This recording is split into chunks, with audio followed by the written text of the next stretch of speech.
Hello everyone, welcome back to my channel. अगर आप मेरे चैनल पे नए हैं तो चैनल को सब्सक्राइब कर दीजिए। आज मैं मोटोन्स मांगा का हिंदी एक्सप्लेनेशन करूंगी। ये वीडियो पार्ट 9 ही है।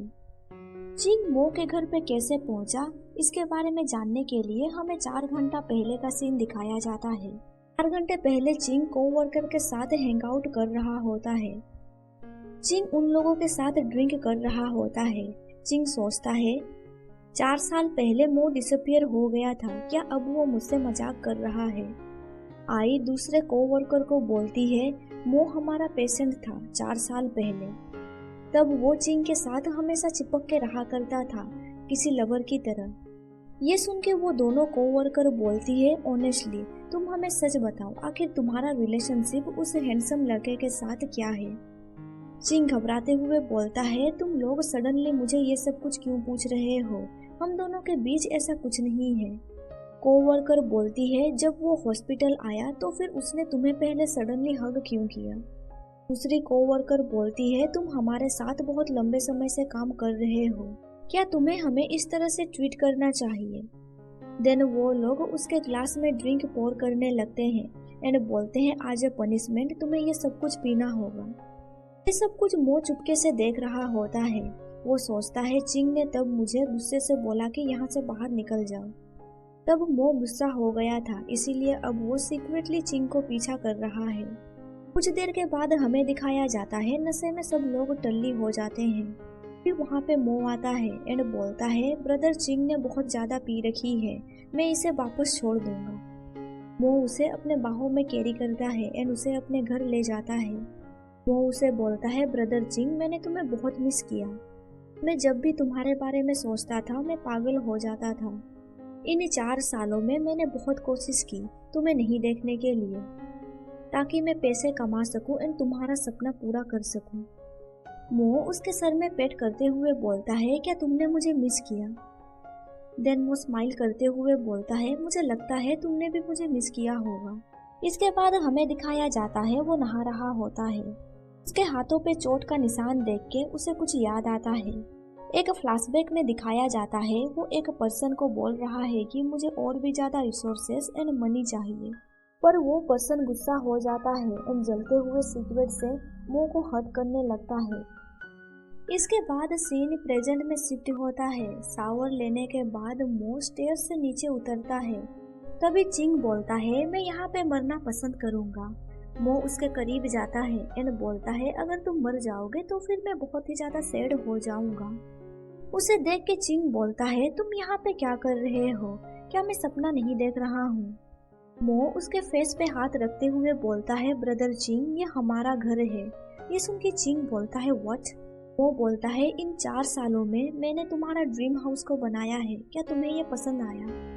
ये सुन के चिंग सोचने लगता है मो ने मेरे लिए ड्रीम हाउस बनाया है, क्या इसी रीजन की वजह से वो 4 साल डिसअपियर हो गया था। एंड वो सोचने लगता है क्या ये सब कुछ सपना है। वो अपने सर पे हाथ रखते हुए बोलता है मेरे सर में दर्द हो रहा है। चिंग उसे पूछता है तुमने ये सब कुछ क्यों किया। मो उसके हाथों पे किस करते हुए बोलता है क्योंकि मैं तुम्हें पसंद करता हूँ। ये सुन के चिंग सोचता है वो मुझसे झूठ बोल रहा है। मो उसे बोलता है मैं तुमसे फॉरगिवनेस चाहता हूँ। चिंग उससे अपना हाथ विड्रॉ कर लेता है एंड अपने कदम पीछे बढ़ाने लगता है। फिर वो फिसल जाता है, वो गिरने ही वाला था पर मो उसे पकड़ लेता है। उसे देख के चिंग ब्लश करने लगता है एंड सोचता है वो पहले से ज्यादा मैच्योर लग रहा है एंड अट्रैक्टिव भी। तभी मो बोलता है ब्रदर अगर आप मुझे इस तरह से स्टेयर करते रहेंगे तो फिर मुझे शर्म महसूस होगा।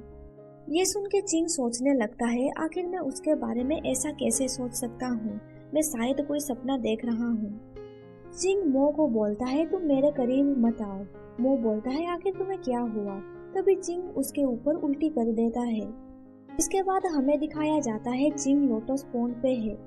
वो सोचने लगता है मैं यहाँ पे कई बार आ चुका हूँ। तभी मो उसे पीछे से हक करते हुए बोलता है ब्रदर फाइनली आप यहाँ पे हैं, मैंने आपको बहुत मिस किया। ये बोल के वो चिंग को किस करता है। देन हमें दिखाया जाता है कि वो नींद से जाग चुका है। मो स्माइल करते हुए बोलता है क्या तुम जाग गए। उसे अपने सामने देख के चिंग सोचता है ये कोई सपना नहीं है, कल रात जो भी हुआ वो सब कुछ रियल था। देन उसे फील होता है कि उसके लिप पे सूजन आ गए हैं। मो ब्लश करते हुए बोलता है तुम मेरे पास सोए थे, मैं ठीक से सो नहीं पाया, इसीलिए पूरी रात मैं तुम्हें किस करता रहा, जिसकी वजह से तुम्हारे लिप्स थोड़ा सूज गए हैं। चिंग गुस्से से वहां से जाने लगता है एंड बोलता है मैं घर जाना चाहता हूँ। तभी मो पीछे से उसे हक करता है एंड कोल्ड वॉइस में बोलता है यही तुम्हारा घर है, तुम कहाँ जा रहे हो। चिंग उसे बोलता है मैं अपना घर जाना चाहता हूँ। मो उसे बोलता है तुम बगैर कपड़ों के अपने घर कैसे जा सकते हो, कल रात तुमने अपने कपड़ों पे वोमिटिंग कर दिया था, इसीलिए मैंने उन्हें ड्राई क्लीनिंग के लिए भेजा है। ये सुन के चिंग गुस्सा हो जाता है एंड बोलता है पर मुझे काम पे जाना है। मो उसे फोन दिखाते हुए बोलता है तुम्हें इसके बारे में वरी होने की जरूरत नहीं है, मैंने ऑलरेडी डॉक्टर युवान से बात कर ली है, उन्होंने आज तुम्हें छुट्टी दिया है। चिंग मो के घर पे फंस के रह जाता है। वो सोचता है मुझे लगा कल रात को जो भी हुआ वो सब कुछ सपना था। सब कुछ सोच के वो परेशान होने लगता है। तभी मो उसे बोलता है खाना तैयार है। इतने सारे खाने को देख के चिंग सोचता है क्या यह आदमी सुअर को खाना खिलाता है।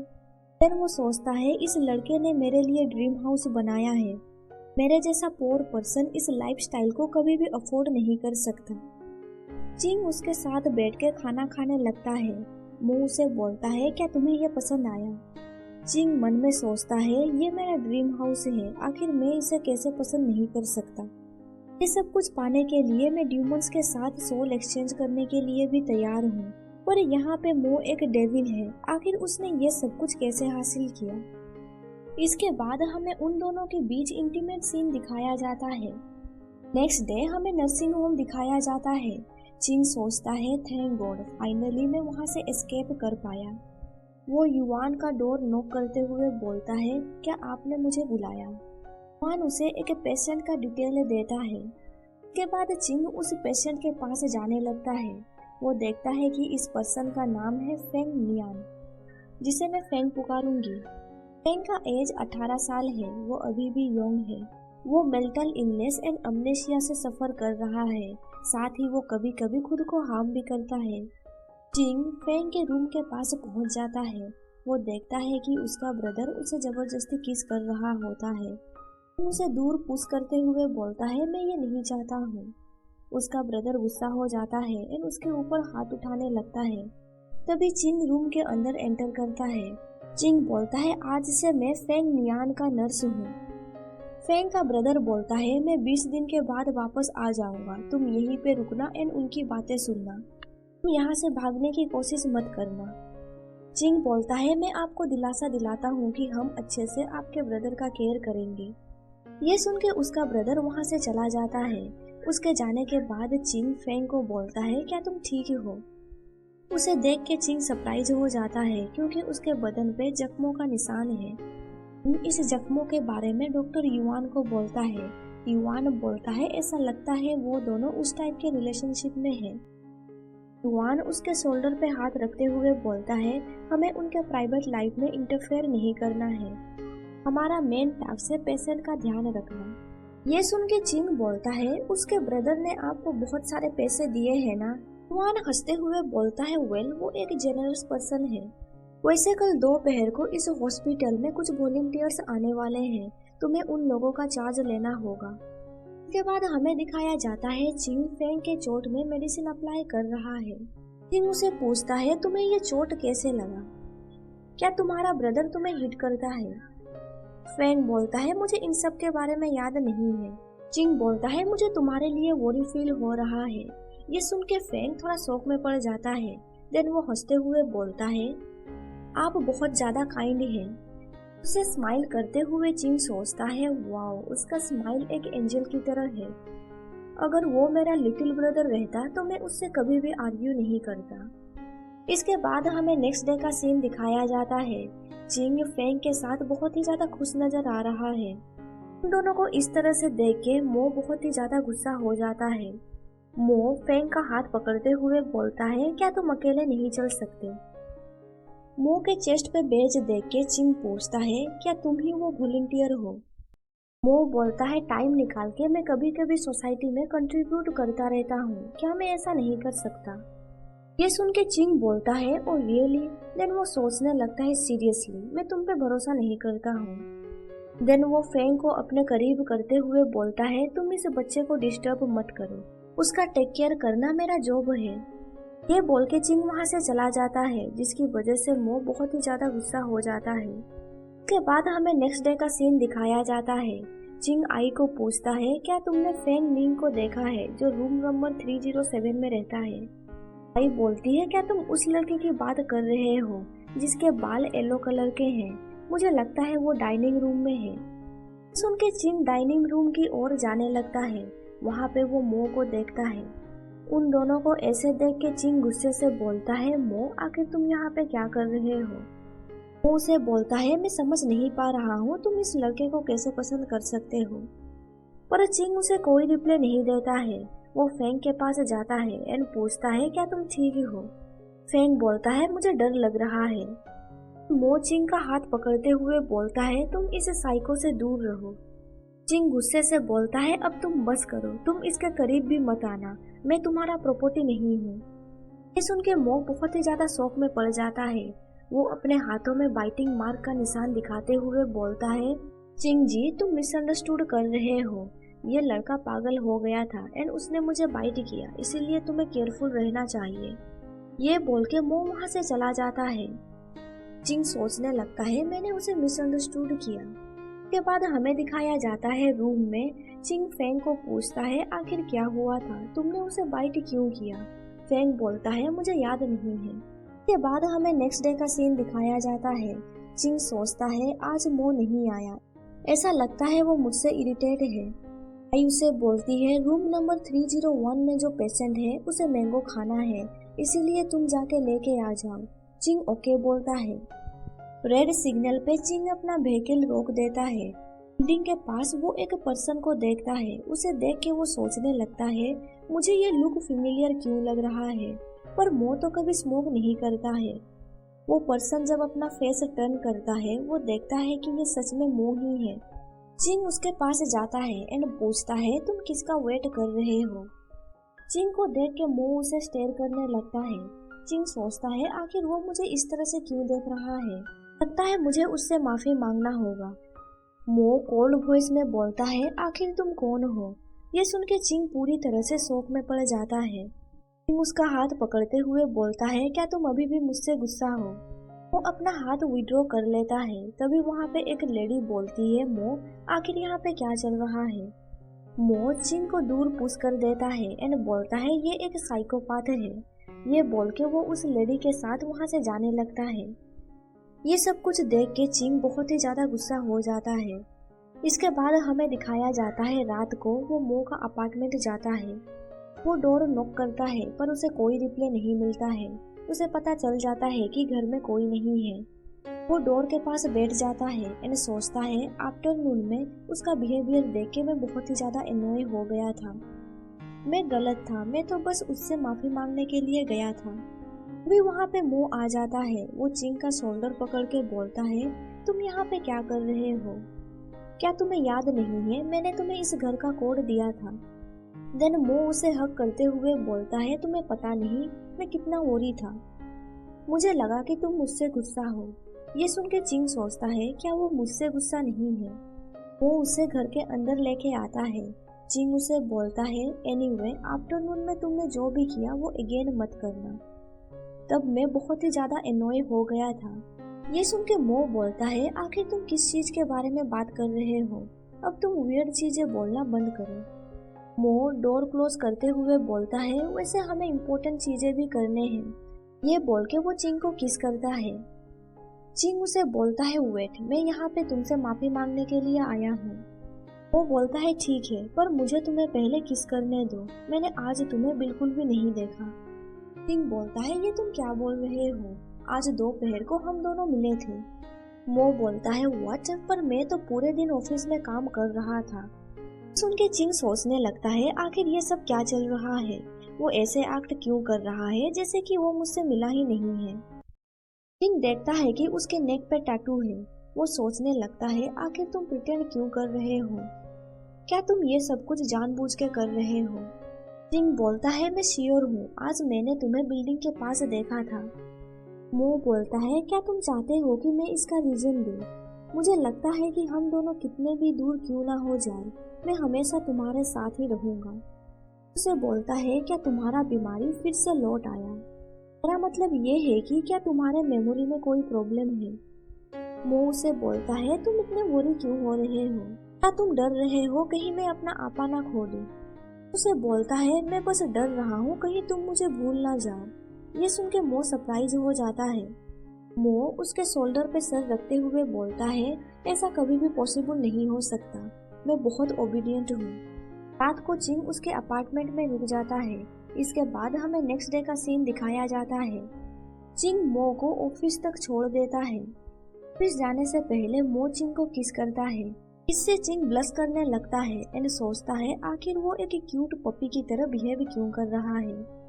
इस ऑफिस में मो बॉस का असिस्टेंट की तरह काम कर रहा है। मो एक नर्स को पूछता है बॉस का तबीयत कैसा है। नर्स बोलती है आज उनका तबीयत कुछ ठीक नहीं है। एक पर्सन मो को डॉक्यूमेंट देते हुए बोलता है बॉस ने ऑर्डर दिया है कि आप इन डॉक्यूमेंट को रिव्यू करें। मो बोलता है ये कितना एनोइंग है, मुझे इतना काम करना पड़ रहा है। शाम को जिंग मो को पिकअप करने के लिए ऑफिस के बाहर खड़ा था। वो बोलता है 6 बज चुके हैं, अभी तक वो बाहर क्यों नहीं आया। वो बिल्डिंग के अंदर जाता है, वहाँ पे वो 2 लेडी को बातचीत करते हुए सुनता है।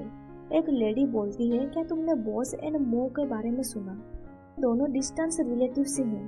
दूसरी लड़की बोलती है क्या तुम्हें लगता है कि बॉस के गुजर जाने के बाद ये कंपनी मो का हो जाएगा। दूसरी लड़की बोलती है मो बहुत सारे मिस्टेक्स करता है पर उसका फेस बहुत ही ज्यादा ब्यूटीफुल है। राइट साइड वाली लड़की बोलती है सब कुछ कितना वियर्ड है, कभी कभी वो फ्रेंडली एक्ट करता है एंड कभी कभी वो हमें ऐसे ट्रीट करता है जैसे कि वो हमें जानता नहीं है। अगर वो नया बॉस बनेगा तो फिर हमें बहुत ज्यादा सफर करना पड़ेगा। तभी लिफ्ट का डोर ओपन होता है एंड लिफ्ट के अंदर से मो बाहर निकलता है। उसे देख के बाकी के एम्प्लॉय घबराने लगते हैं। जिंग गुस्से से मो को बोलता है क्या तुम्हें कोई आइडिया भी है, मैं कब से तुम्हारा वेट कर रहा था। मो कोल्ड वॉइस में बोलता है तुम अगेन आए, आखिर तुम हो कौन।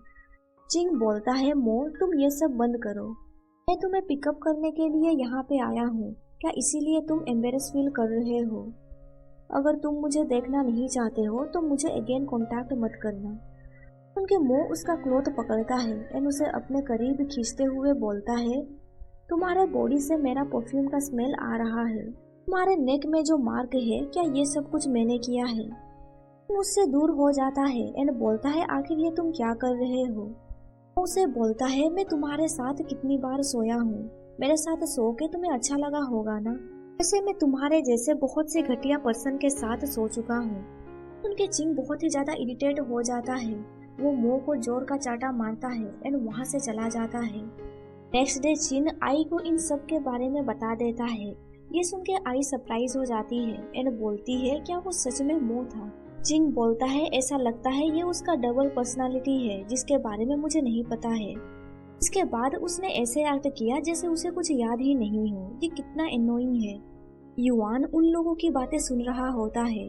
वो बोलता है अगर उसका डबल पर्सनालिटी है तो ये उसके लिए डिफिकल्ट होगा, उसे यहाँ पे लेके क्यों नहीं आते। इसके बाद हमें नेक्स्ट डे का सीन दिखाया जाता है। जिंग मो के पास जाता है। जिंग उसे बोलता है हम दोनों के बीच एक डील हुआ है, इसीलिए 3 बजे तुम्हें मेरे साथ चेकअप के लिए जाना होगा। जिंग परेशान होकर सोचता है कल जो भी हुआ उसे इसके बारे में कुछ भी याद नहीं है। मैंने उसे चेकअप करवाने के लिए कहा है, क्या होगा अगर उसके मल्टीपल पर्सनालिटी होंगे तो। तभी मो उसे सडनली किस करता है। जिंजी उसे बोलता है तुम ये क्या कर रहे हो, लोग हमें देख रहे हैं। इसके बाद हमें दिखाया जाता है 3 बजे जिंग मो का आने का इंतजार कर रहा है। वो सोचता है वो अभी तक यहाँ पर क्यों नहीं पहुँचा। जिंग उसका बहुत देर तक वेट करता है पर वो नहीं आता है, इसीलिए वो मो का ऑफिस पहुंच जाता है। वो गुस्से से सोचता है आखिर वो क्या कर रहा है, वो मेरे मैसेज का भी रिप्लाई नहीं दे रहा है एंड वो घर पे भी नहीं है। मो से मिलने के लिए जिंग अपॉइंटमेंट लेता है। रिसेप्शनिस्ट उसे बोलती है, तुम्हें 39 फ्लोर जाना है। चिंग को देख के मो बोलता है, मेरे प्यारे कजन तुम आ ही गए। सुन के चिंग सरप्राइज हो जाता है एंड वो सोचता है ये कितना वियर्ड है, वो कभी भी मुझे कजन नहीं पुकारता है। उसे बोलता है तुम मुझे इस तरह से ग्रीट मत करो, अगर तुम्हें ट्रीटमेंट के लिए नहीं आना था तो फिर तुमने मैसेज क्यों नहीं किया। मो बोलता है मैं काम में बहुत ही ज्यादा बिजी हो गया था। चिंग उसका हाथ पकड़ के वहाँ से ले जाने लगता है एंड बोलता है अभी भी देर नहीं हुई है, तुम मेरे साथ चलो, हम दोनों अगेन अपॉइंटमेंट रीशेड्यूल कर सकते हैं। तभी मो बोलता है कजन क्या तुम मेरे साथ सोने के लिए इतने उतावले हो रहे हो। ये सुन के चिंग सरप्राइज हो जाता है एंड बोलता है आखिर ये तुम क्या कह रहे हो। मो बोलता है मैं जानना चाहता हूँ आखिर वो कौन सी वजह है जिसकी वजह से मैंने तुम्हारे लिए सिटी सेंटर में एक घर भी खरीदा है। चिंग चिल्ला के बोलता है आखिर तुम कहना क्या चाहते हो एंड तुम मुझे डिस्गस्टिंग नजरों से क्यों देख रहे हो। मो उसका फेस पकड़ते हुए बोलता है क्या ऐसा पॉसिबल हो सकता है कि मेरा कजन ब्रदर उसके कंपैरिजन में बड़ा है, अगर ऐसा है तो फिर मैं भी तुम्हें आजमाना चाहता हूँ। सुन के चिंग बहुत ही ज्यादा गुस्सा हो जाता है एंड उसे मारने के लिए अपना हाथ आगे बढ़ाता है, पर तभी मो उसे पकड़ लेता है। मो उसका हाथ को मरोड़ देता है जिसकी वजह से चिंग को बहुत ही ज्यादा दर्द होने लगता है। वो उसके नेक पे मार्क देखते हुए बोलता है ऐसा लगता है हम दोनों ने लास्ट टाइम भी ये सब कुछ किया था। मो अपना सिगरेट जलाते हुए बोलता है तुम अपने कपड़े उतारो एंड मुझे दिखाओ तुम मेरे लिए क्या कर सकते हो। चिंग चिल्लाते हुए बोलता है तुमने मेरे साथ ये सब कुछ किया, मैं तुम्हें कभी भी फॉरगिव नहीं करूंगा। इससे मो बहुत ही ज्यादा गुस्सा हो जाता है। वो चिंग को घसीटते हुए एक रूम के अंदर ले जाने लगता है एंड बोलता है तुम्हारा इस एरोगेंट एटीट्यूड की वजह से मैं अभी बहुत ही ज्यादा गुस्से में हूँ। तुम मुझे एक डॉग की तरह ट्रीट कर रहे हो, ऐसा लगता है तुम मेरे पोजीशन को नहीं जानते हो। तुम्हें क्या लगता है मेरा मास्टर कौन है। मो उसे अपने बॉस से मिलवाता है। चिंग बोलता है आखिर ये पर्सन कौन है। इसके बाद हमें युआन का नर्सिंग सेंटर दिखाया जाता है। युआन आई को पूछता है वो कहाँ पे है, इतना लेट हो गया वो अभी तक नहीं आया। आई बोलती है मुझे भी इसके बारे में नहीं पता है, चिंग जी उसे लाने के लिए गया है। युआन बोलता है अगर मो को सच में स्प्लिट पर्सनालिटी डिसऑर्डर है तो फिर चिंग जी को बहुत ही ज्यादा सफर होना पड़ेगा। आई बोलती है आखिर आपका मतलब क्या है। युआन बोलता है यूजुअली डोमिनेंट पर्सनालिटी को नहीं पता होता है कि उसका एक अलग पर्सनालिटी भी है। जब ये टेम्पोररी पर्सनालिटी उसके मेन पर्सनालिटी को रिप्लेस करता है तब वो पूरी तरह से एक अलग ही पर्सन बन जाएगा। मुझे ऐसा लगता है कि उसका स्प्लिट पर्सनालिटी से डील करना बहुत ही ज्यादा मुश्किल होने वाला है। इसके बाद सीन चिंग एंड मो के ऊपर शिफ्ट होता है। चिंग मो को पंच मारता है। वो चिल्लाते हुए बोलता है तुम मुझे यहाँ से जाने दो, तुम पागल हो गए हो, तुम मो नहीं हो। से मो बहुत ही ज्यादा गुस्सा हो जाता है। वो चिंग का बाल पकड़ते हुए बोलता है तुम अपनी आंखें खोलो एंड सब कुछ क्लियरली देखो, मैं ही मो हूँ। तुम जिस मो को जानते हो वो पूरी तरह से यहाँ से चला गया है। मैंने तुमसे कहा था ना तुम्हें इसके लिए पे करना होगा, अगर तुम मुझे एक बार हीट करोगे तो फिर मैं तुम्हें इसका 10 गुना दूंगा। देन मो कोल्ड वॉइस में बोलता है तुमने मुझे बहुत ही ज्यादा गुस्सा दिला दिया है। रूम के बाहर मौजूद लोग सुन पाते हैं कि कोई बहुत ही जोर से चिल्ला रहा है। रिसेप्शनिस्ट पूछती है आखिर ये सब कुछ क्या चल रहा है। वो पर्सन घबराते हुए बोलता है तुम इसके बारे में मत पूछो। रूम के अंदर हमें दिखाया जाता है कि मो ने उसका हाथ तोड़ दिया है। बाद मो उसके साथ जबरदस्ती भी करने लगता है। 2 घंटे के बाद हमें दिखाया जाता है चिंग का हालत बहुत ही ज्यादा खराब हो चुका है, वो रो भी रहा होता है। एक पर्सन रूम में एंटर करता है। मो उसे बोलता है इसे यहाँ से ले जाओ। के बाद हमें नेक्स्ट डे का सीन दिखाया जाता है। चिंग हॉस्पिटल के बेड में पड़ा हुआ है, उसे होश आता है। मो उसे बोलता है चिंग जी फाइनली तुम जाग ही गए। चिंग चिल्ला के बोलता है तुम यहाँ से चले जाओ। तभी वहाँ पे डॉक्टर युआन भी आ जाता है। युआन उसे बोलता है तुम शांत हो जाओ, आखिर तुम मो से इतना क्यों डर रहे हो। देन युआन मो को पूछता है तुमने इसके साथ क्या किया है। मो बोलता है मुझे कुछ भी पता नहीं है। युआन मो को बोलता है तुम पहले यहाँ से जाओ, मैं चिंग जी के साथ बातचीत करता हूँ। के जाने के बाद चिंग युआन को बोलता है ये सब कुछ कितना डरावना था, मैंने कभी इमेजिन भी नहीं किया था कि वो इतना हॉरिबल हो सकता है। युआन बोलता है, मो को देख के लगता है कि उसे कुछ भी याद नहीं है। मुझे ऐसा लगता है वो तुम्हें कभी हर्ट नहीं करता। चिंग बोलता है, क्या आपको लगता है कि उसका स्प्लिट पर्सनालिटी है? उसने मेरे साथ ये सब कुछ क्यों किया? युआन बोलता है, मैंने उसका पेरेंट्स लियांग से बात किया। उसे भी मो का पर्सनालिटी चेंज के बारे में नहीं पता है। क्या लगता है कि उसका दूसरा पर्सनालिटी बहुत ही ज्यादा वायलेंट है। मैं तुम्हें सजेस्ट करता हूँ कि तुम उसे छोड़ दो। रूम के बाहर मो आई को पूछता है, चिंग जी मुझसे ऐसे बिहेव क्यों कर रहा है? आई बोलती है, सच तो ये है कि मो उसका शोल्डर पकड़ते हुए बोलता है, तुम्हें कुछ तो पता है, मुझे जल्दी से बताओ। मैं उस पर्सन को नहीं छोड़ूंगा जिसने चिंग के साथ ये सब कुछ किया है। आई बोलती है, तुम्हें पहले शांत होना होगा, मुझे भी डिटेल्स के बारे में कुछ भी नहीं पता। डॉक्टर युआन बहुत ही ज्यादा वरी थे, उन्हें लगता है कि तुमने ये सब कुछ किया है। ये सुन के मो शौक में पड़ जाता है एंड बोलता है, व्हाट, मैंने ये सब कुछ किया है? पर मैं उसे कभी भी हर्ट नहीं कर सकता। आई बोलती है, उन्हें लगता है कि तुम्हारा डुअल पर्सनालिटी है, डॉक्टर की वाइफ की तरह। एक दिन डॉक्टर की वाइफ ने उनके आर्म पे अटैक किया था और उनकी वाइफ को इसके बारे में कुछ भी याद नहीं था। इधर रूम के अंदर युआन अपने जख्म चिंग को दिखाता है। युआन बोलता है, ये उस पर्सन ने किया है जिसे मैं सबसे ज्यादा पसंद करता हूँ। मैं उसकी डुअल पर्सनालिटी से डील कर रहा था। कई बार इन परिस्थितियों से मैं बहुत ही ज्यादा हताश हो जाता हूँ, यहाँ तक कि मैं डॉक्टर बनना भी छोड़ देना चाहता था। पूछता है, तो फिर आपने कैसे मूव ऑन किया? युआन बोलता है, क्योंकि मैं उसे पसंद करता हूँ। फिर वो चिंग को पूछता है, क्या तुम मो से प्यार करते हो? चिंग बोलता है, मुझे पता नहीं, जब से मैं उसे मिला हूँ मेरा लाइफ में हमेशा अशांति बना रहता है। ऐसा लगता है वो एक बॉम्ब की तरह है जो कभी भी फट सकता है।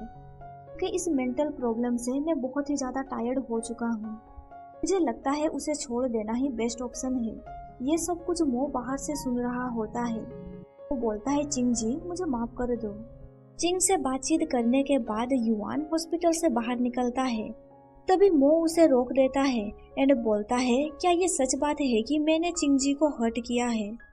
युआन हाँ बोलता है। ये सुन के मो परेशान होने लगता है एंड बोलता है, आखिर मुझे क्या हुआ है? मेरा इलनेस तो कब का क्योर हो चुका था। युआन उसे बोलता है, तुम्हारा सिचुएशन कॉम्प्लिकेटेड है, तुम्हें ट्रीटमेंट की जरूरत है, पर तुम हमेशा ट्रीटमेंट लेने से इनकार कर देते हो। वो बोलता है, आप कोई भी मेथड यूज कर सकते हैं, पैसों को लेके आपको वरी होने की जरूरत नहीं है, मैं ट्रीटमेंट लेने के लिए तैयार हूँ। युआन बोलता है, क्या तुम उस मेडिसिन को खाने के लिए तैयार हो जो मैं तुम्हें हमेशा देता था? मो हाँ बोलता है। ये सुन के युआन बोलता है, ठीक है, तो फिर मैं अपना बेस्ट ट्राई करूंगा। के बाद हमें युआन का नर्सिंग सेंटर दिखाया जाता है। युआन कुछ दिनों से मो का ट्रीटमेंट कर रहा होता है। युआन मो को बोलता है, टेस्ट रिजल्ट एंड साइकोडायग्नोस्टिक एनालिसिस से ये पता चला है कि तुम्हें मल्टीपल पर्सनालिटी डिसऑर्डर नहीं है। ये सुन के मो बोलता है, मुझे पता था, मैं बीमार नहीं हूँ। युआन बोलता है, ऐसा हो सकता है कि तुम्हारे बीमार होने की संभावना ज्यादा है।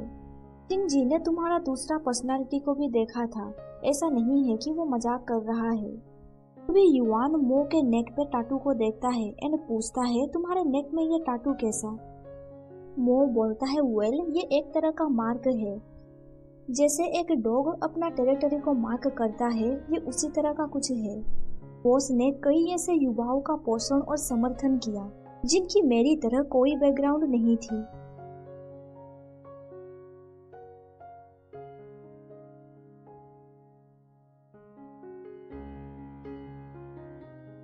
इसके बाद हमें दिखाया जाता है बॉस मो के नेक में टाटू बना रहा है। बॉस बोलता है, कुछ देर पहले तुमने बुलेट को मेरे लिए ब्लॉक किया, तुमने अच्छा काम किया। हम दोनों एक ही विलेज के हैं, हम क्लोज रिलेटिव हैं। तुम मुझे फॉलो करो एंड मैं तुम्हें वो सब कुछ दूंगा जो तुम चाहते हो। मैंने तुम्हारे जैसे कई लोगों को समर्थन दिया है, पर तुम उनमें से सबसे ज्यादा इम्पोर्टेंट हो।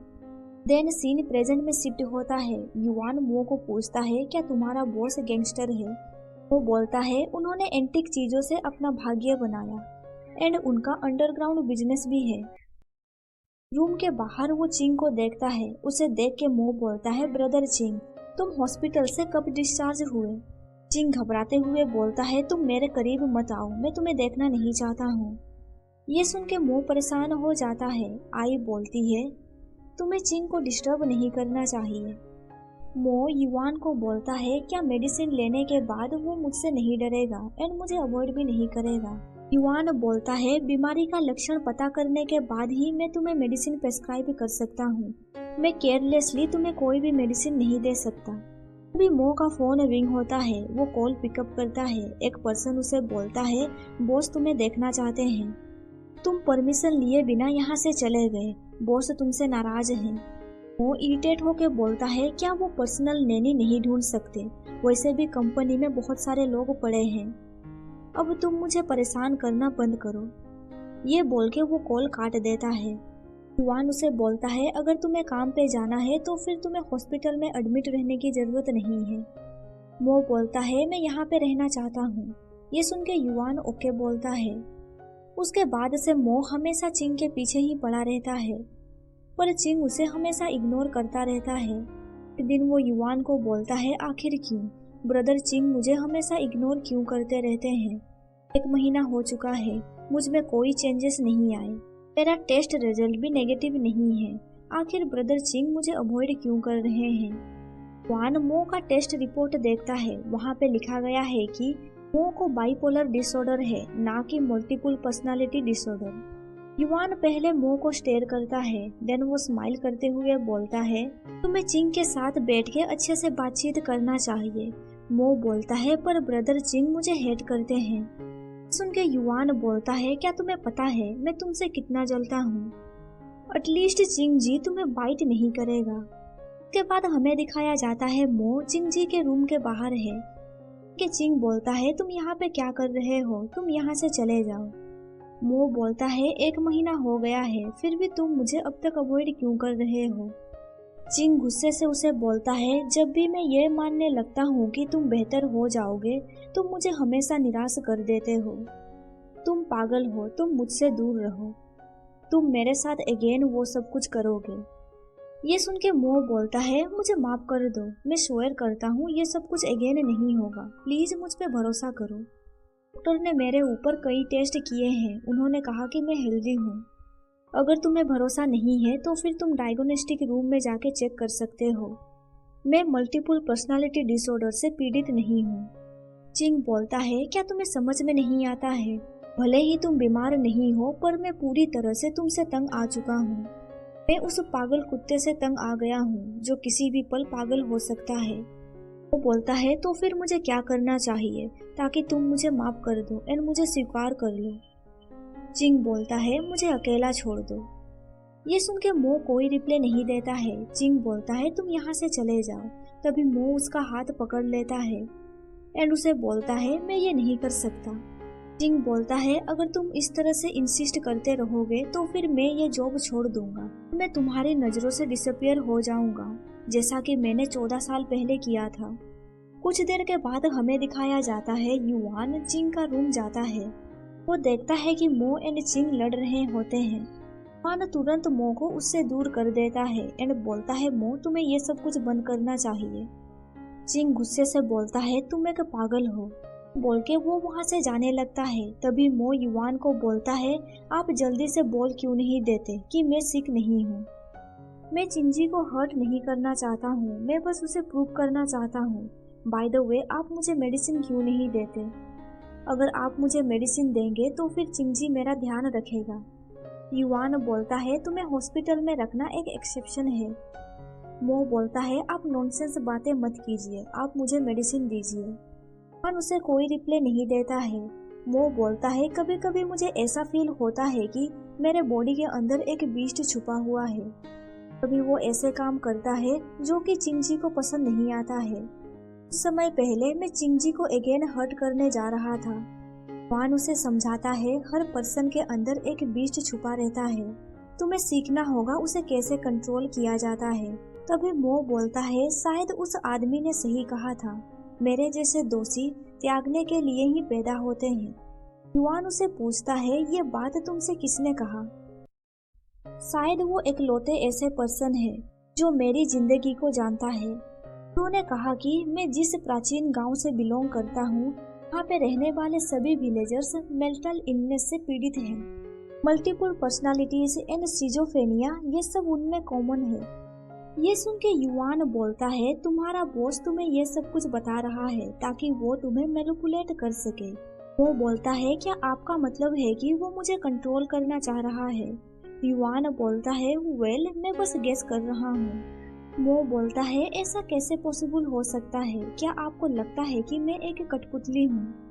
युवान बोलता है, तुम उन बातों को कैसे समझाओगे जिसकी वजह से चिंग जी को दुख पहुंचा है और जो तुम्हें बिल्कुल भी याद नहीं है? अगर तुम में कोई डुअल पर्सनालिटी है तो फिर 1 महीने से मुझे कोई क्लू क्यों नहीं मिला? मुझे ऐसा लगता है कि तुम्हारा इलनेस वर्क एनवायरनमेंट से हुआ है या फिर इन सब चीजों से तुम्हारा बॉस का कोई लेना देना हो सकता है। पर मैं तुम्हारा बाइपोलर डिसऑर्डर को लेके थोड़ा चिंतित हूँ। अगर ये ऐसा ही चलता रहा तो इसके आने के चांसेस दोबारा हो सकते हैं। कुछ देर के बाद हमें दिखाया जाता है मो के पास ऑफिस का एक वर्कर आता है। वो मो को बोलता है, कंपनी को तुम्हारी जरूरत है।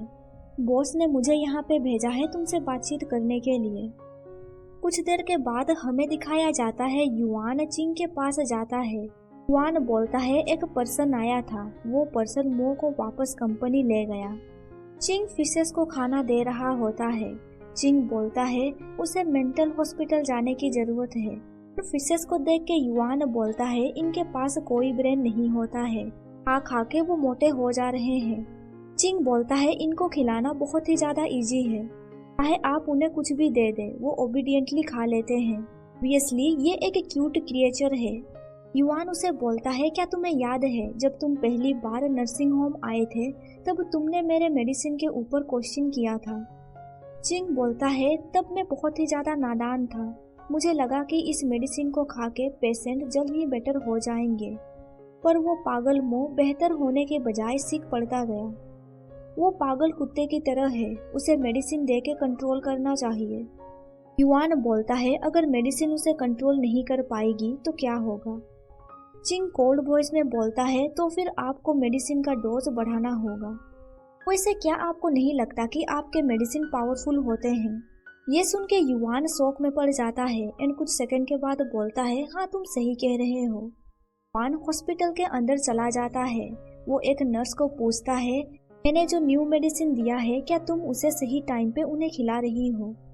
वो नर्स बोलती है, हाँ मैडम अब बाइट नहीं करती है, लेकिन पहले से उनका हालत और भी ज्यादा थका हुआ लगता है। युआन अपनी वाइफ को देखते हुए बोलता है, यह ठीक ही है, ये सामान्य है। इसके बाद हमें दिखाया जाता है मो कार में बैठा हुआ है। वो ग्लास पहना हुआ पर्सन को पूछता है, हम दोनों एक दूसरे को 3 साल से जानते हैं ना, क्या तुम्हें लगता है कि मैं सिक हूँ? वो पर्सन बोलता है, क्या इसी रीजन की वजह से तुम नर्सिंग होम में थे? कभी मुझे ऐसा लगता है कि तुम एक अलग ही पर्सन हो। ये सुन के मो बोलता है, पर तुमने मुझे इसके बारे में कभी भी नहीं बताया है। वो पर्सन बोलता है, मैंने बहुत सारे सिक पर्सन को देखा है, इसीलिए मैंने इसे सीरियसली नहीं लिया। ये सुन के मो परेशान होने लगता है एंड बोलता है, मैंने डिसाइड किया है कि मैं इस कंपनी को छोड़ के चला जाऊंगा। इससे कोई फर्क नहीं पड़ता है कि मैं कितना कमाता हूँ। मुझे नहीं लगता मेरा यहाँ पे होना उचित है। तो लोग बिल्डिंग के पास पहुँच जाते हैं। वो पर्सन कार से निकलता है एंड बोलता है, तुम्हें इसके बारे में भूल जाना चाहिए। बॉस तुम्हें कभी भी जाने नहीं देंगे। बॉस ने मुझे कहा है तुम्हें यहाँ पे आज लाने के लिए। वो वहाँ से बाहर निकलता है। वहाँ पे वो कुछ स्कूल स्टूडेंट को देखता है। उनमें से एक पर्सन का कैप नीचे गिर जाता है। कैप को पहन के मो वहाँ से निकल जाता है। वो दोनों पर्सन बोलते हैं, आखिर ये मो कहाँ चला गया? कि मो कैफे शॉप में जाता है जहाँ पे ली यांग काम कर रहा होता है। वहाँ पे वो लियांग को ली के साथ देखता है। उसके बाद हमें दिखाया जाता है मो ली के साथ बैठा है। ली उसे बोलता है, मैं तुम्हें स्ट्रेट कह रहा हूँ, मैं नहीं चाहता हूँ कि तुम लियांग का लाइफ को डिस्टर्ब करो। मो बोलता है, मैं उनका सन हूँ, आखिर तुम मुझे ये कैसे बोल सकते हो? मैंने उसे टॉर्चर नहीं किया है। ली बोलता है, तुम्हारे पास कोई दिल नहीं है। तुम्हारा इस बाइपोलर डिसऑर्डर की वजह से उसे बहुत तकलीफों का सामना करना पड़ा है।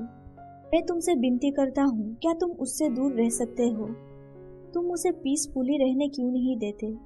वो सोचने लगता है ये दुनिया अक्सर मुझे अस्तित्व का अर्थ खोजने में असमर्थ बना देती है। उसे याद आता है कि एक बार बॉस ने उसे कहा था, हमारे गांव में परंपरा है कि तुम्हारे जैसे दोषपूर्ण उत्पादों को घाटी से फेंक दिया जाए। जो बच्चों को पास के शहर में ही फेंक दिया जाता है। इसके बाद हमें दिखाया जाता है वो कहीं जा रहा होता है। वो सोचता है क्या लाइफ जन्म से ही शुरू नहीं होता है? क्या मैं प्यार पाने के लायक नहीं हूँ? आखिर मेरा खड़े होने की जगह कहाँ पे है? इन द एंड मुझे वो विलेज मिल गया जहाँ पे मैं पैदा हुआ था। वहाँ पहुँच के उसे पता लगा कि बॉस ने जो कुछ भी कहा था वो सच कहा था। उन विलेजर्स की आंखों का कलर मो के साथ सेम है। वो सोचने लगता है शुरू से ही मेरे पास कुछ भी नहीं है। मैंने अंत तक बहुत कोशिश की और फिर कुछ भी नहीं मिला। इन द एंड अब मेरे पास क्या बचा है? के बाद हमें नर्सिंग होम दिखाया जाता है। आई युवान को बोलती है 1 महीने हो चुके हैं पर मो का अता पता नहीं है। क्या उसने चिंगजी का पीछा छोड़ दिया? युवान बोलता है अनफॉर्चुनेटली नहीं। मुझे नहीं लगता मो इतनी आसानी से हार मानने वाला है। बाद हमें दिखाया जाता है मो अपने बॉस के पास जाता है। मो की बातें सुन के बॉस का हालत खराब होने लगा है। पर्सन ने चश्मा पहना है वो मो को बोलता है मैं तुम्हें एडवाइस करता हूँ, तुम्हें इसके बारे में क्लियरली सोचना चाहिए। बॉस ने तुम्हारे ऊपर बहुत एफर्ट्स किए हैं तुम्हें ट्रेन करने में। वो बोलता है मैंने इस कंपनी को बहुत बेनिफिट्स दिए हैं, मुझे लगता है ये रिपेयर करने के लिए सही है। वो पर्सन बोलता है तुम जब चाहे यहाँ पे आ जा नहीं सकते हो। वो बोलता है मेरा यहाँ पे रहना कोई सेंस नहीं बनाता है, आप लोग प्लीज मुझे जाने दीजिए। वो पर्सन बोलता है क्या तुम्हें पता है अगर तुम यहाँ से चले जाओगे तो फिर क्या होगा? टेप की मदद से मो अपने नेक पे बनाए हुए टाटू को क्रॉस करता है। वो बोलता है इस टाटू का संकेत ये है कि मैं आपका उत्तराधिकारी हूँ। तो मैं माफी चाहता हूँ, मैं उत्तराधिकारी नहीं बनना चाहता हूँ। ये सुन के बॉस का हालत और भी खराब होने लगता है एंड वो कप करने लगता है। जिस पर्सन ने ग्लास पहना है वो बोलता है मो क्या तुम पागल हो गए हो? मो बोलता है मैं पागल नहीं हूँ, कोई भी मुझे मैनिपुलेट नहीं कर सकता, चाहे वो साइकोलॉजिकली हो या फिर जेनेटिकली। अगर आपको मेरा घर एंड पैसा चाहिए तो फिर आप ले जा सकते हैं, मुझे इनकी जरूरत नहीं है। बॉस बोलता है तुम ये सब कुछ उस नर्स के लिए कर रहे हो ना? कितनी दुख की बात है, मैंने तुम्हें सबसे ज्यादा वैल्यू दिया, मैंने बहुत सारे लोगों को पाला पोसा है, तुम उनमें से अलग थे। 2 लोग मो को पकड़ लेते हैं। मो बोलता है आखिर आप ये क्या कर रहे हैं? बॉस बोलता है तुम यहाँ से जाना चाहते हो ना, पर तुम्हें इसके लिए प्राइस चुकाना पड़ेगा। कुछ देर के बाद हमें दिखाया जाता है बाहर बारिश चल रहा है। 2 बॉडीगार्ड मो को कार से बाहर निकालते हैं एंड उसे सड़क पे फेंक के छोड़ देते हैं। ग्लास पहना हुआ पर्सन बोलता है क्या तुम्हें रिग्रेट फील नहीं हो रहा है? मो बोलता है नहीं। वो पर्सन उसके पास अम्ब्रेला रख देता है एंड वहाँ से चला जाता है। मो को जब होश आता है वो अपने सामने आई को देखता है। आई रोते हुए बोलती है तुम्हारे साथ कितना बुरा हुआ, आखिर किसने तुम्हारे साथ ये सब कुछ किया? मो अपना ब्लैंकेट हटा देता है। वो देखता है कि उसके पैर कट चुके हैं। वो बहुत ही ज्यादा सैड हो जाता है। वो आई को बोलता है पता नहीं चिंजी अब मुझे लाइक करेगा या नहीं, तुम मेरे लिए रो सकती हो। आई बोलती है मुझे लगता है वो बहुत ही ज्यादा सैड होगा, आज उसने ब्रेकफास्ट भी नहीं किया है। ये सुन के मो बोलता है क्या सच में? क्या ब्रदर चिंग को मेरे लिए सॉरी फील हो रहा है? भी उसके रूम में चिंग एंटर करता है। आई उसे बोलती है चिंग जी क्या तुम यहाँ पे मो को देखने के लिए आए हो? उसे देख के मो ब्रदर पुकारता है पर चिंग मो को पूरी तरह से इग्नोर कर देता है एंड आई को बोलता है तुमने डिसइंफेक्शन कहाँ पे रखा है? ये सुन के आई बोलती है तुम्हारे हाथ पूरी तरह से ठीक नहीं हुए हैं, तुम्हें काम नहीं करना चाहिए। चिंग बोलता है मैं काम कर सकता हूँ। ये बोल के वो वहाँ से जाने लगता है। तभी मो बिस्तर से नीचे उतर जाता है एंड चिल्लाते हुए बोलता है ब्रदर चिंग मुझे छोड़ के मत जाओ। आई बोलती है मो ये तुम क्या कर रहे हो? मो बोलता है मैं डिसेबल हो चुका हूँ, अब तुम्हें वरी होने की जरूरत नहीं है, मैं तुम्हें हर्ट भी नहीं कर सकता। जैसा कि तुम देख सकते हो मेरे पैर नहीं है। चिंग कोल्ड वॉइस में बोलता है तुम्हारे पैर नहीं है तो क्या हुआ, तुम्हारे पास हाथ तो है। सुन के मो बहुत ही ज्यादा शौक में पड़ जाता है। आई बोलती है, चिंग जी आखिर तुम ऐसे कैसे बात कर सकते हो, तुम्हें मो के साथ ऐसे पेश नहीं आना चाहिए। मो अपने हाथ आगे बढ़ाते हुए बोलता है, तुम मेरे हाथ को भी तोड़ सकते हो। ये सुन के चिंग बहुत ही ज्यादा गुस्सा हो जाता है एंड वो मो को जोर का चाटा मारता है। आई चिंग को बोलती है, आखिर तुम ये क्या कर रहे हो, तुम मो के साथ ये सब कुछ मत करो। चिंग बोलता है, वो एक पागल कुत्ता है। मो बोलता है, ब्रदर तुम जब तक खुश हो मैं कुछ भी करने के लिए तैयार हूँ। इसके बाद हमें रात का सीन दिखाया जाता है। आई डॉक्टर युवान को बोलती है, मो को अभी फीवर है। युवान बोलता है, उसने अपने पैर खो दिए, उसका फिजिकल एंड साइकोलॉजिकल कंडीशन ठीक नहीं है, हम लोगों को रात भर उसका टेक केयर करना होगा। चिंग भी ये सारी बातें सुन रहा होता है। रात को वो चिंग के कमरे में जाता है एंड बोलता है, तुम ऐसे ही बिस्तर पे पड़े रहो ताकि तुम मेरे लिए ट्रबल पैदा ना कर सको। इसके बाद हमें नेक्स्ट डे का सीन दिखाया जाता है। मो का फीवर अभी तक नहीं कमा है। युवान उसे बोलता है, तुम्हें अपनी बाकी की जिंदगी व्हील चेयर पे बिताना होगा, क्या तुम्हें इतनी ऊंची कीमत चुकाने की जरूरत है। वो बोलता है, वैसे भी किसी को परवाह नहीं है। युवान बोलता है, तुम्हारा अडॉप्टिव फादर लियांग तुम्हारे बारे में केयर करता है। वो बोलता है, आप उन्हें इसके बारे में कुछ भी मत बताइए। युवान पूछता है, आखिर क्यों नहीं। वो बोलता है, मैं उनका लाइफ को डिस्टर्ब नहीं करना चाहता हूँ। इसके बाद हमें रात का सीन दिखाया जाता है। चिंग अगेन मो के रूम में आता है। वो मो के सर पे वेट टॉवल रखता है। ये देख के युवान उसे बोलता है, मो का केयर करने के दौरान तुम हैप्पी नजर आ रहे हो, क्या तुमने उसे माफ कर दिया। चिंग बोलता है, मैं खुश इसीलिए हूँ क्योंकि वो अब डिसेबल हो चुका है। के बाद हमें 1 मंथ बाद का सीन दिखाया जाता है। री चिंग को बोलती है, क्या तुम्हारा हाथ ठीक ही है, तुम्हें खुद को ज्यादा पुश नहीं करना चाहिए। चिंग बोलता है, मेरे हाथ पूरी तरह से ठीक ही है। चिंग वेट टॉवल से मो का बॉडी को रब करने लगता है। उसके टच से मो एक्साइटेड हो जाता है। वो चिंग का हाथ पकड़ लेता है। चिंग इरिटेट होकर अपना हाथ विड्रॉ कर लेता है एंड वहां से जाने लगता है। मो बोलता है, मुझे कुछ भी नहीं चाहिए, मैं बस थोड़ा प्यार चाहता हूँ। सीन शिफ्ट होता है युवान के ऊपर। आई युवान को बोलती है, डॉक्टर मो कुछ भी खा पी नहीं रहा है, इसकी वजह से उसका वेट लॉस हो रहा है। उनके युवान चिंग का हाथ पकड़ता है एंड बोलता है, तुम्हें तो पता ही होगा मो को कैसे खिलाया जा सकता है। के बाद हमें दिखाया जाता है चिंग मो को खाना खिलाता है पर मो नहीं खाता है। इससे चिंग गुस्सा हो जाता है। युवान बोलता है, लगता है चिंग जी भी ये काम नहीं कर पाएगा। चिंग उसे जबरदस्ती खाना खिलाता है एंड बोलता है, तुम्हें खाना होगा, पर मो उस खाने को फेंक देता है। वो अपने माउथ को वाइप करता है। तभी चिंग देख पाता है कि वो हंस रहा है, इसीलिए वो चिल्ला के बोलता है, वो ये सब कुछ जानबूझ के कर रहा है, वो भूख से मरना चाहता है। वो अपना हाथ उठाता है मो को हिट करने के लिए, पर युवान उसे रोक देता है एंड बोलता है, तुम्हें शांत हो जाना चाहिए, वायलेंस कोई प्रॉब्लम का सोल्यूशन नहीं है। चिंग बोलता है, मैं समझ गया। तभी सडनली मो के पैर में अगेन दर्द देने लगता है। युवान बोलता है, उसके पैर में पेन हो रहा है, इसे मेडिसिन से ठीक नहीं किया जा सकता। मो, तुम्हें इस पेन को सहना होगा।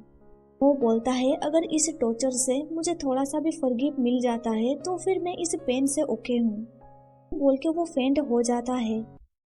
इसके बाद हमें रात का सीन दिखाया जाता है। उसके पास चिंग भी बैठा हुआ है, अपने सर में हाथ रखते हुए बोलता है, मैं एडमिट करता हूँ कि तुम्हारे वजह से मैं डिस्टर्ब हूँ। नहीं है कि मैं तुम्हें देखना नहीं चाहता हूँ, पर मैं जब भी तुम्हारे साथ रहता हूँ हमेशा प्रॉब्लम में फंस जाता हूँ। वो मो को बोलता है, क्या तुम मुझसे माफी लेना नहीं चाहते हो? अगर तुम मर जाओगे तो फिर तुम अपनी गलती का प्रायश्चित कैसे करोगे? चिंग उसके फेस पे हाथ रखते हुए बोलता है, अब तुम्हारा बस फेस ही बचा है। मैं तुम्हारे चेहरे से मोहित हो सकता हूँ, जो कि मेरा असली चेहरा नहीं है। तुम मेरे डॉग हो, तुम मेरे बगैर नहीं जी सकते। मैं तुम्हें पीसफुली मरने नहीं दे सकता। उसके बाद चिंग उसके साथ इंटीमेट होता है। चिंग उसे बोलता है, अगर तुम सही से नहीं खाओगे तो तुम्हें एनर्जी कहाँ से मिलेगा? मो को ये सब कुछ सपने की तरह लग रहा होता है। इसके बाद हमें नेक्स्ट डे का सीन दिखाया जाता है। चिंग मो को खाना देता है। चिंग बोलता है, तुम जल्दी से इसे खा लो। मो बोलता है, मुझे भूख नहीं लग रहा है। चिंग उसे बोलता है, तो फिर के लिए तुम एनर्जी कहाँ से लाओगे? सुन के मो सरप्राइज हो जाता है। चिंग उसे बोलता है अगर तुम इजीली मर जाओगे तो फिर तुम मेरे डॉग कैसे बनोगे। के बाद हमें 1 मंथ बाद का सीन दिखाया जाता है। वो व्हील चेयर से अपने रूम से बाहर निकलता है। उसे देख के एक पेशेंट बोलती है वाओ वो कितना ब्यूटीफुल है एंड उसके ये लंबे बाल किसी सेलिब्रिटी की तरह लग रहा है। इस बोलती है वो चुन मो है, वो एक मॉडल था पर अब ये दुख की बात है उसके पैर नहीं रहे। इसके बाद हमें दिखाया जाता है मो चिंग के साथ खाना खा रहा होता है। वो जल्दी से खाना खा के खत्म कर लेता है। खाना खत्म करने के लिए मो चिंग से रिवार्ड मांगता है। चिंग बोलता है तुम कितने अनोइंग हो। नर्स बोलती है तुम्हें रिवार्ड में क्या चाहिए। दूसरी नर्स बोलती है तुम मुझे बताओ तुम्हें क्या चाहिए, मैं तुम्हारे लिए खरीद दूंगी। चिंग वहाँ से जाने लगता है। मो चिल्लाते हुए बोलता है मुझे रिवार्ड चाहिए, मुझे रिवार्ड चाहिए। नर्स बोलती है तुम इतना गुस्सा क्यों कर रहे हो। प्लेट धोने के बाद चिंग मो को वहाँ से ले जाने लगता है एंड बोलता है लड़का फिर से पागल हो रहा है, मैं इसे रूम ले जाता हूँ। रूम के अंदर उन दोनों के बीच हमें इंटीमेट सीन दिखाया जाता है। दिनों के बाद हमें दिखाया जाता है ली मो से मिलने के लिए नर्सिंग होम जाता है। ली युआन को बोलता है आपको मो का आर्टिफिशियल लेग कैसा लगा। युआन बोलता है तुम उसके बारे में कुछ ज्यादा ही केयर करते हो, तुमने उसे एक एक्सपेंसिव आर्टिफिशियल लेग दिया है। ली बोलता है आफ्टर ऑल मैं उसका स्टेप फादर हूँ, अगर मैं उसे अच्छे से ट्रीट नहीं करूँगा तो लियांग मुझसे कैसे इम्प्रेस होगा। दोनों मो का रूम एंटर करते हैं। वो दोनों देखते हैं कि चिंग मो को मार रहा है। दोनों को ये सीन कुछ फेमिलियर लगता है। ली मो को बोलता है क्या तुम खड़े हो सकते हो। मो के आर्टिफिशियल लेग बहुत ही ज्यादा एक्सपेंसिव है, ली ने उसके ऊपर बहुत ही ज्यादा खर्च किया है। ली मो को बोलता है जब तुम लियांग से मिलोगे उसे मेरे बारे में अच्छी बातें बताना, पर मो इसके लिए मना कर देता है। इसके बाद हमें दिखाया जाता है मो लियांग से मिलने के लिए कैफे शॉप जाता है। मो बोलता है मोम बहुत दिनों के बाद मिल रहे हैं, आप कैसे हैं। मो का पैर देख के वो कम्प्लीटली शॉक में पड़ जाता है। ली बोलता है मैंने इसके लिए पैसे दिए हैं, क्या तुम्हें ये कूल नहीं लगता है। लियांग उसे मारने लगता है एंड गुस्से से बोलता है मेरे बेटे के पैर कहाँ गए एंड ये सब कुछ कब हुआ, तुमने मुझसे ये क्यों छुपाया। चिंग उन्हें बोलता है आप शांत हो जाइए। इसके बाद हमें 2 साल बाद का सीन दिखाया जाता है। लोग देख पाते हैं कि मो का एक बड़ा सा पोस्टर लगा हुआ है। उस पोस्टर को देख के एक लेडी बोलती है वो कितना हैंडसम है। मैंने सुना है कि उसने अपने पैर खो दिए फिर भी उसने अपना ड्रीम को नहीं छोड़ा। वो एक फेमस फैशन डिजाइनर है, साथ ही वो एक इंटरनेट सेलिब्रिटी भी है। बाद हमें एक कंपनी दिखाया जाता है, ये कंपनी मो का है। युआन उसे बोलता है तुम्हारा फिगर ब्यूटीफुल है, तुम्हारे पास बहुत पैसे हैं एंड तुम जिस पर्सन को पसंद करते हो वो तुम्हारे साथ है। तुम सबसे भाग्यशाली पेशेंट हो जिसके साथ मैंने काम किया है। ये सच में बहुत जलन हो रहा है कि तुम उस पर्सन के साथ मर सकते हो जिसे तुम प्यार करते हो।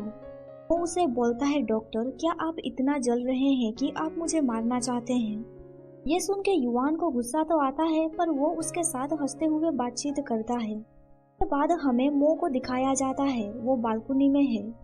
तभी मो उसे पीछे से हक करता है जिसकी वजह से चिंग थोड़ा सरप्राइज हो जाता है।